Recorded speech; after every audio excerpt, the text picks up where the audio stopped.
Mr. Chair, I would like to move that in order to clear up things, to clarify matters, should invite the chairman of the Committee on Appropriations in last Congress, the 19th Congress, and the chairman of the committee, Congressman Saldico, and former Senator Tejsko.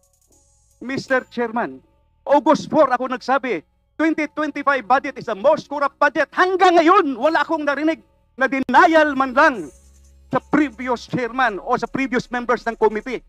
Does this mean na hindi nila kaya i-dispute yung sinabi ko na 2025 budget is the most corrupt budget ever passed in the history of Congress? So I second that motion, Mr. Chairman. I am objecting on the motion. I am objecting on the motion. Chairman, I would like to know the reason why, because I would like to find out if we're going to invite them here, are they resource speakers or they are members of the House of Representatives? Are we going to ask them questions? Are they going to answer it? We'd like to find out. And with that, Mr. Chair, let's move forward to the interpellators that have signified their intention to ask questions. And I believe the Honorable Erice, as I earlier talked to him, is amenable to inviting a colleague. Kung hindi dumating, then let's discuss that. But is that the solution? Because any member of Congress will change, any committee chairman will change. But if the root of the cause of all of this will not be nipped, paulit-ulit pa rin itong mangyayari. Mr. Chair, yun na nga ang problema, no? Nung unang ginawa to, I was against it. How can we investigate ourselves? That is the primary question.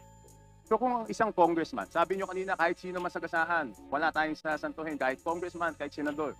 Eh kung ang congressman hindi pa pwedeng maging resource person at hindi natin pwedeng pa-testify under oath, eh di ibig sabihin sa usapang to, exempted ang congressman. So paano tayo mag-iimbestiga? Here is the USB. Sinasabi, paano nagkaroon ng insert?